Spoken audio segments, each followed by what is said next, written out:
Based on a secret tip-off, Forest Department officials conducted a raid on the house of Azir Uddin, a resident of Ward Number 1 of North Fulbari.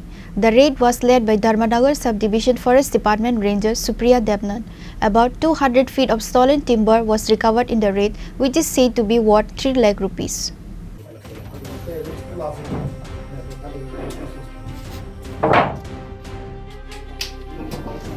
Forest Department officials recovered a large amount of stolen timber from a house in Ward Number 1 of North Fulbari Gram Panchayat under Choraivari Police Station. The market value of the recovered stolen timber is estimated to be around 3 lakh, said Supriya Devnath, Ranger of the Dharmanagar Subdivision Forest Department. He added that the operation was carried out based on secret information. The recovered stolen timber was taken from various places and stored at Azir Uddin's house. However, the Forest Department officials have not been able to arrest anyone so far.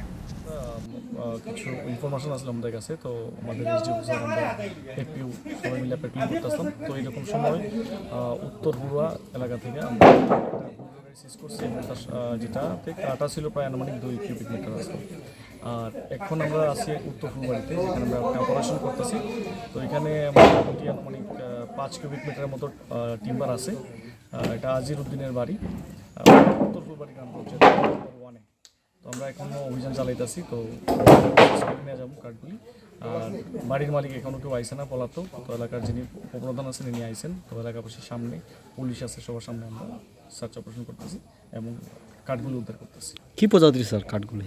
কাঠগুলি actually সেগুন আছে এখানে তারপর কুমা আছে চামল species আছে তো এইগুলি। বাজার মূল্য কত হতে পারে আনুমানিক? আনুমানিক 5 কিউবিক মিটারের দাম 2 লক্ষ টাকার কাছাকাছি। প্রথম অভিযানটি কোথায় ছিল? প্রথম অভিযান সকালবেলা যেটা আমরা করছি এটা উত্তর হুড়োয়াতে।